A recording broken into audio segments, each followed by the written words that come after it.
I'm gonna be showing you how I draw Glamrock Freddy. No one asked for this, but I'm still gonna do it anyways. Since I've been drawing him for a little while, I can say I think I've developed a good, decent style for him. It's not perfect, but hey, it's Freddy. It looks like Freddy, so therefore it is Glamrock Freddy. Anyways, this is not gonna be like anthropomorphized or anything, this is just him as a robot.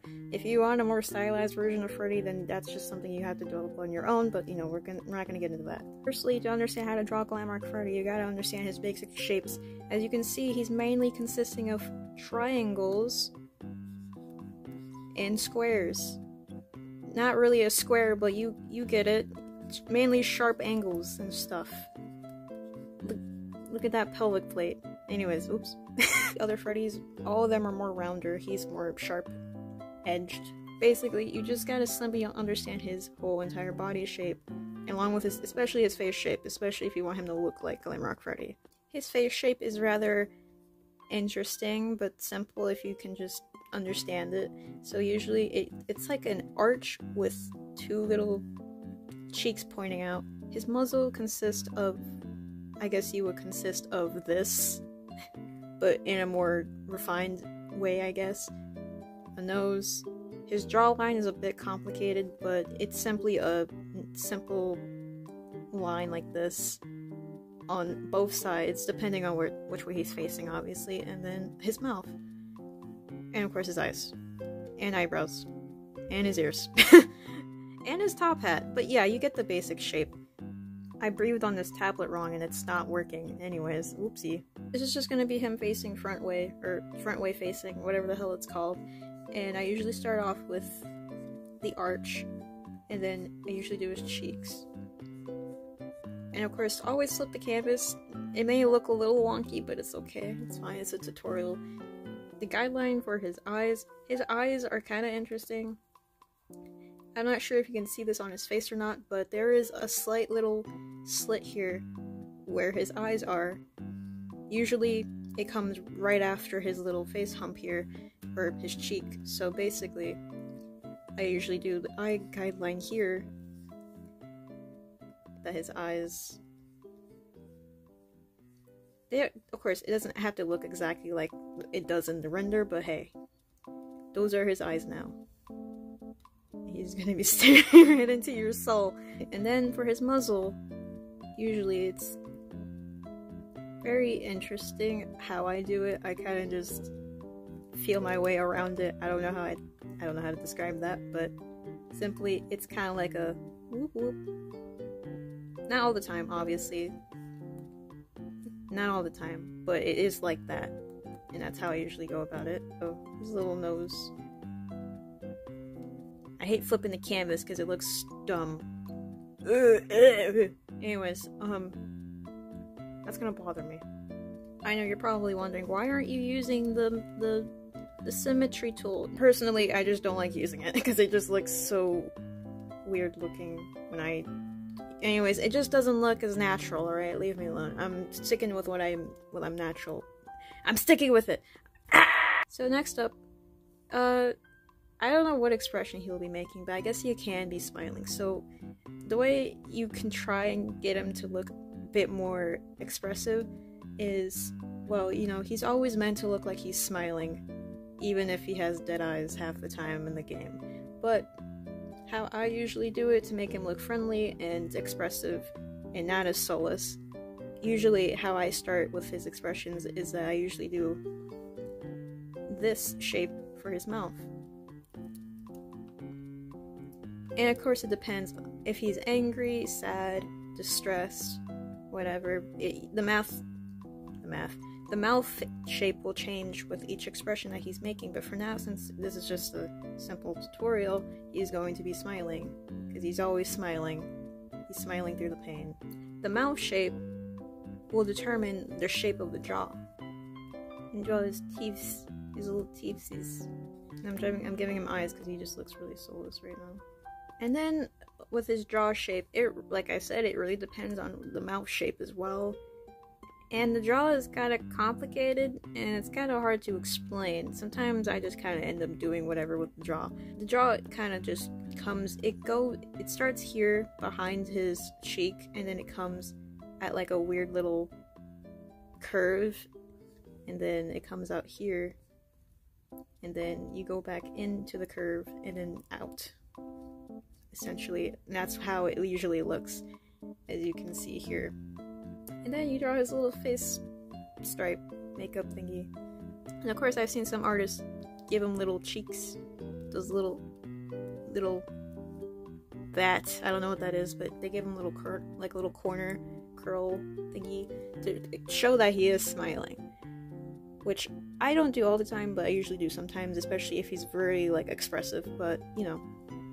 And then with his ears, pretty simple shape. There's these two little, I don't know what they're called, little tongs. You don't have to. Sometimes I usually just kind of draw the ear shape, which are usually circles for me. I usually draw circles for his ears and then add the tongs, which are very tiny and not as noticeable. But those are his ears. And of course you can't forget his earring, because we love his little earring. His little top hat, which is very simple, just... Yep. I'm gonna erase the guidelines here since we don't need those anymore. And then we add his face pink makeup thingy. So Glamrock Freddy and most of the Glamrocks have necks. I know that's a weird detail that I'm pointing out, but if you think about it, most of the animatronics so far in the FNAF universe, they don't have very distinctive necks. He has a neck here. Like, it's fully concealed. Because usually, most of the time with all the other FNAF animatronics, you can see their, like, endoskeleton neck. But here, they actually do have necks. This is where the fun shapes start happening. For me, I like drawing Glamrock Freddy with a big pectorials. Yes, they're called pectorials, right? Big pectorials. Usually in this shape. A big circle. Of course, he has that little hatch thingy here, which is the stomach hatch opening. And then his shoulder pads are basically triangles. Sometimes some people either do very sharp or very soft edge. I usually go in a mix of in between. Kind of close to his original design. Of course, he has his bow tie here, and then his chest design, which is a lightning bolt. Sometimes I've seen people either do this. I know, it's kind of lazy. Whatever, I don't care too much. I just find it kind of funny. People don't really try too much on his chest. But it's a lightning bolt, so it's kind of like... boop. Boop. Boom. Like I said, I've drawn him a lot lately for the past half a year so far, so it's kind of like the small details really do matter to me, I guess. So, going with his waist, or torso, lower torso, and it's usually kind of simple. Kind of just... it's that, usually. Now, sometimes I've seen people either, you know, make him a little chubbier, like a bit more... I don't even know. Denser? What is that word called? Broad. A little bit more broad with his torso, or with just his body in general. Me personally, though, I kind of like him having snatched waist, so, you know. And of course here, we're going to his pelvis, his pelvic plate, which sometimes, like, once again, it's kind of like one of those, like, just mess arounds, experiment, see what works. His pelvic plate is kind of like very small, actually. Like I said, some people make him really robust and just stout, but like he got kind of a snatched waist here. He got a little bit of some hip dip right there. And there's nothing wrong with hip dips. Usually kind of just do this basic shape. It's very simple, very easy. Just give him that, you know? He's not wearing pants! Anyways, give this man some pants. You can't just be walking around his establishment like this. I just realized I might have to flip my canvas, because this is getting kind of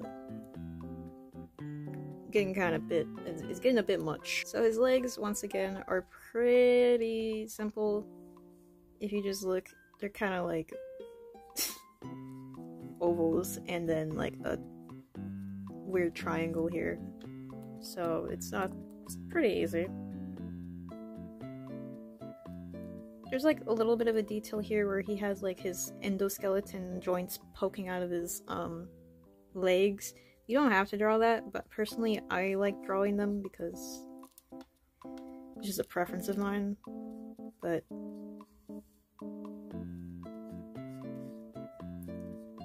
the animatronics are kind of like very stiff, not really organic. I don't know how to explain it, but how I usually draw his legs, I kind of like do this, like add some like,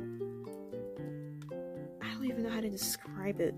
Words are not wording right now, but I usually do kind of like this instead of, you know, just a simple that. But I give him this shape because it just makes it look more nice looking, I guess. Like, it gives the leg some, like, muscle or something. I don't know what it is, but it just gives it muscle. Reviewing his triangle. His, I don't know what these are called. I mean, they're called legs. What am I saying? The lower part of his legs, I'm not sure what they're called, though, but, like, his bell-bottom legs? I don't know. These are a little weird, but, like, pretty easy to understand, for the most part. They're just kind of, like, they just kind of come out. I don't know. His feet are a little bit weird. They're really big, so they're kind of like, they come out, and there's like, his feet consist of 3 toes, and there's like a crease here. I've never actually, I mean, we do see them walking, but it's kind of weird. I don't even know how to just explain what I'm trying to explain here, but like, they have a crease here to separate the toes from the actual base of the foot. Here you just draw his feet, and there you go. That's a foot. Now the front-facing way, I'm kind of a little awkward on, but it's fine. I'll figure it out. Usually it's kind of like the same thing. Something like that, I guess. Thing is, too, as an artist, I've just gotten kind of comfortable just kind of like sketching shit and then cleaning it up afterwards, and it usually works out in the end, as you can see here. It's a front-facing foot.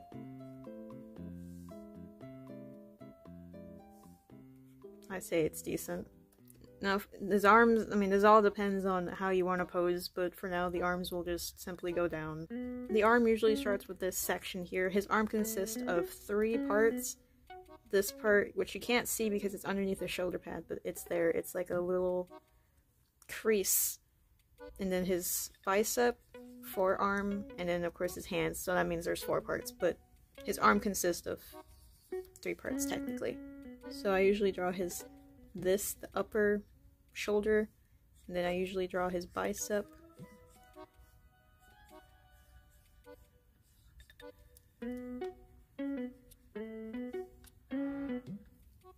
And on his arm he has a little thing here. I don't know what it is, but it's a thing. I don't know what it is. And then here you going down to his arm, his forearm.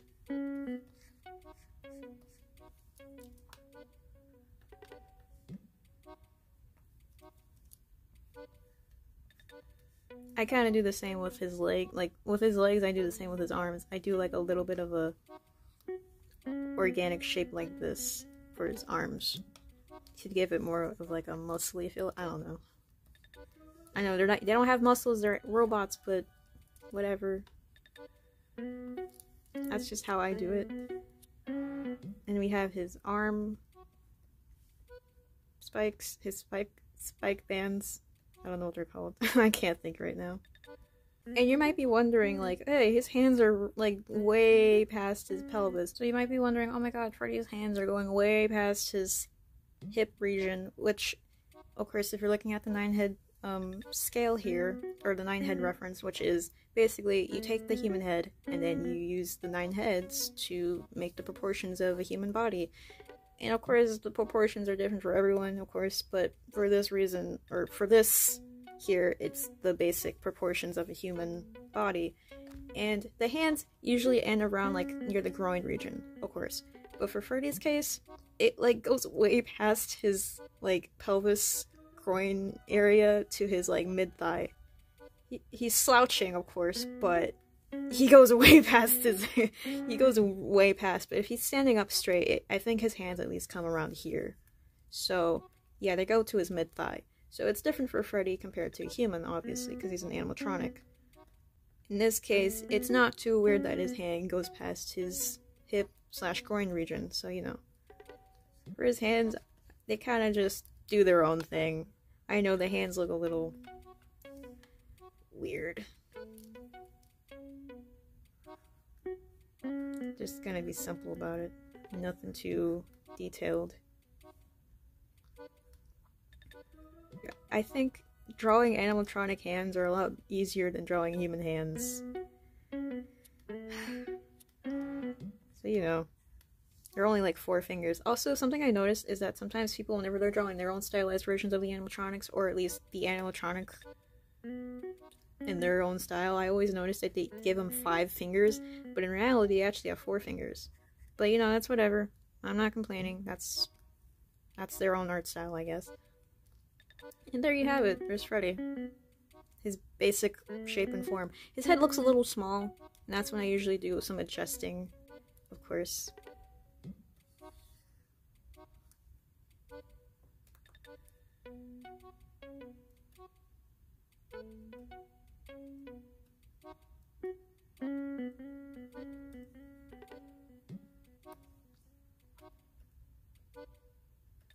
I know, it's not really front-facing, but hey, listen. It's Freddy. You can tell it's Freddy. For the most part. For, like, sideway-facing, I had trouble with this at first, like, with the side profile for Freddy and some of the other animatronics. I'm still trying to learn how to draw the others. I started drawing Monty, especially for the comic I'm doing right now. And I've gotten better with Monty, but Freddy, his side profile is very interesting. I don't have any references for that. I kind of just had to figure that out on my own. I usually do, of course, his head shape. Do this here. His muzzle comes out, of course, because, you know. Sometimes I go a little crazy with the nose. And then, usually, depending on what he's doing, like if he's smiling or whatever, I usually do this.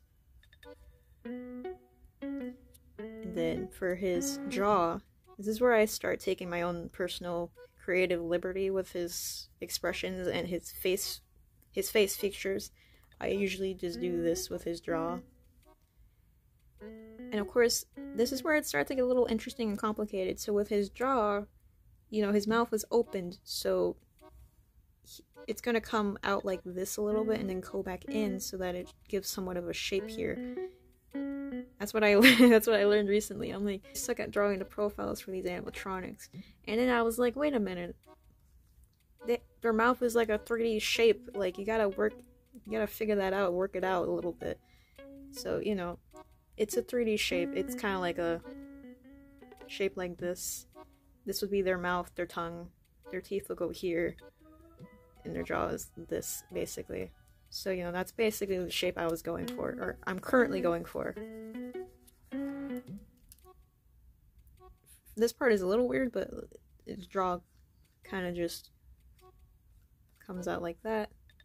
And then you can kind of see it behind there. His muzzle closes in here.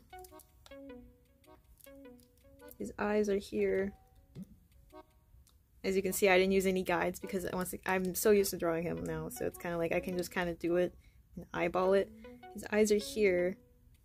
Oh god, his fucking expression is crazy. There you go. Give him a laxed expression, I guess. Give him his teeth. His ears kind of do this thing. I know, I always draw circles, but I do this to give it some, like, perspective. I don't know what that is called. Foreshortening? I don't know. His top hat. This top hat is a weird thing for me. Sometimes I either draw it too small or too big. It's just kind of like one of those, you gotta figure that out in yourself. His other ear, which is poking behind his hat. Of course, I always flip my canvas because I'm a fucking crazy person. And then for his neck, it kind of goes behind his jaw, of course, because that's how necks work. At this point, this is where I just start kind of going crazy and just scribble. Like I said, as I don't even, am I seasoned artist? I don't know what I am. As a person that's been drawing for a long time, and I guess has been drawing Freddy for a good almost a year now, I kind of just gotten used to just kind of scribbling and figuring out stuff as I went along. I don't plan this shit, I just kind of do it. Of course it looks wonky now, but whatever. You get the point. It's a side profile of Freddy. Work the way that they work, you know? Of course it looks messy now, but I'm gonna clean it up, obviously.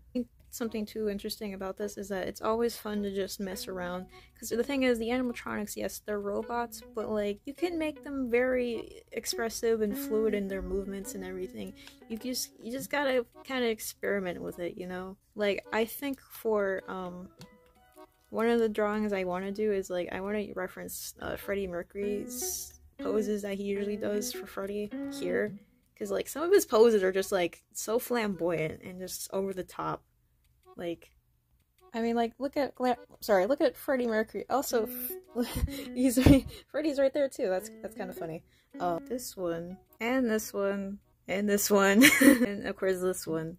No, I did not just spend 5 minutes scrolling through Freddie Mercury pictures. Alright, leave me alone. I went through a Queen phase. Of course, you know, like I said, you just gotta be able to know, like, just how to pose the animatronics. I mean, like I said, sure, they're robots. So what? Just get creative. Just figure out how to do it, you know? Like, you can pose any character you want, however you want, if you have enough skill, obviously. I probably might do it. I might do it actually right now. So yes, what I'm trying to say is, yes, it is possible to pose the animatronics in any way that you can, even if it doesn't seem possible. Logically, yes, it's not possible, but as an artist, anything is possible. You just gotta use references, and I use this reference. I'm done here. That's a tutorial. That's how you draw Freddy Fazbear, or at least Glamrock Freddy. Hopefully you learned something from this, and that's it.